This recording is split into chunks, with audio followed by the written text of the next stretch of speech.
ভারতের মণিপুর রাজ্যের ১১টি কেন্দ্রে আগামীকাল ফের নির্বাচন অনুষ্ঠানের নির্দেশনা দিয়েছে দেশটির নির্বাচন কমিশন। প্রথম দফার ভোটে রাজ্যের বেশ কিছু এলাকায় সহিংসতার কারণে এমন সিদ্ধান্ত নেওয়া হয়েছে। ভোট কারচুপি, ভোট কেন্দ্র ভাঙচুর ও পোলিং এজেন্টদের বের করে দেয়া সহ নানা অভিযোগে রাজ্যের ৪৭টি কেন্দ্রে আবারও নির্বাচনের দাবি করে কংগ্রেস। পরিস্থিতি পর্যবেক্ষণ করে ১১টি কেন্দ্রে আবারও নির্বাচন করার সিদ্ধান্ত নেয় দেশটির নির্বাচন কমিশন।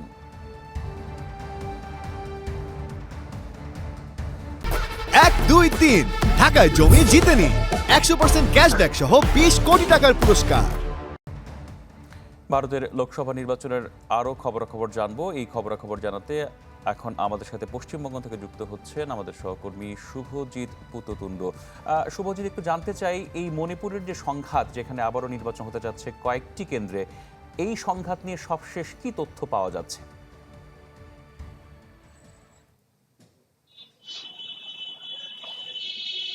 দেখুন, কংগ্রেসের তরফে নির্বাচনের দিনই কিন্তু দাবি করা হয়েছিল যে মণিপুরের যে নির্বাচন, অর্থাৎ মণিপুরের দুটি লোকসভা কেন্দ্র, ইনার মণিপুর এবং আউটার মণিপুর, এবং এই দুটি লোকসভা কেন্দ্রের মধ্যে ১৫টি বিধানসভাকে আলাদা করে ভাগ করে তার মধ্যে নির্বাচন সংগঠিত করা হয়েছিল। আপনি জানেন, মণিপুরে দীর্ঘদিন ধরেই একটি সংঘর্ষ চলছে, সেখানে জাতিগত সংঘর্ষ চলছে এবং সেখানে ব্যাপক পরিমাণে নিরাপত্তা কর্মী মোতায়েন রয়েছে এবং তারপরে ভোটের জন্য অতিরিক্ত নিরাপত্তা কর্মী মোতায়েন করা হয়।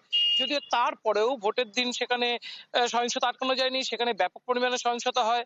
ইম্ফলে আশেপাশের জেলাগুলোতে খবর পাওয়া যায় যে প্রচুর পরিমাণে বুথ সেখানে কিন্তু একেবারে লুটপাট করা হয়েছে। ইভিএম এ অতিরিক্ত কোনো জায়গায় দেখা গেছে ৬১খানা ভোট অতিরিক্ত পড়ে গেছে, কোনো জায়গায় ইভিএম মেশিন, ভিভিপ্যাট মেশিন সম্পূর্ণভাবে ভাঙচুর করা হয়েছে এবং সবচেয়ে বড় ঘটনা যেটা দেখা যায় যে সম্পূর্ণ ভোটারদের লক্ষ্য করে গুলি চলার যে ছবি, সেটাও সামনে আসে।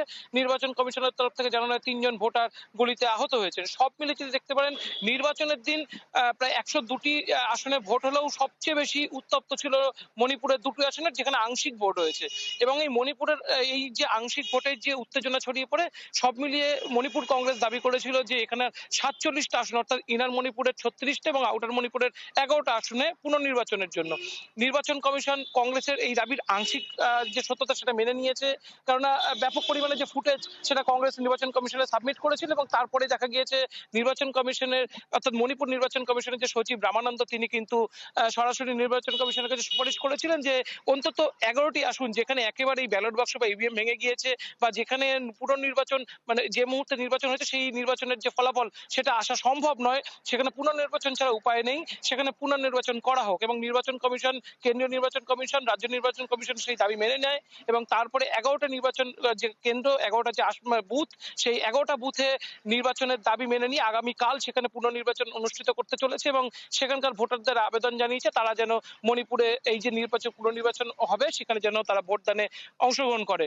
একটা কথা বলে রাখা দরকার যে মণিপুরের বাকি যে অংশে ভোট হয়েছে সেখানে কিন্তু ভোটারদের উপস্থিতি ছিল প্রায় ৭০%, অর্থাৎ মণিপুরে ভোটাররা কিন্তু ভোট দিতে আগ্রহী।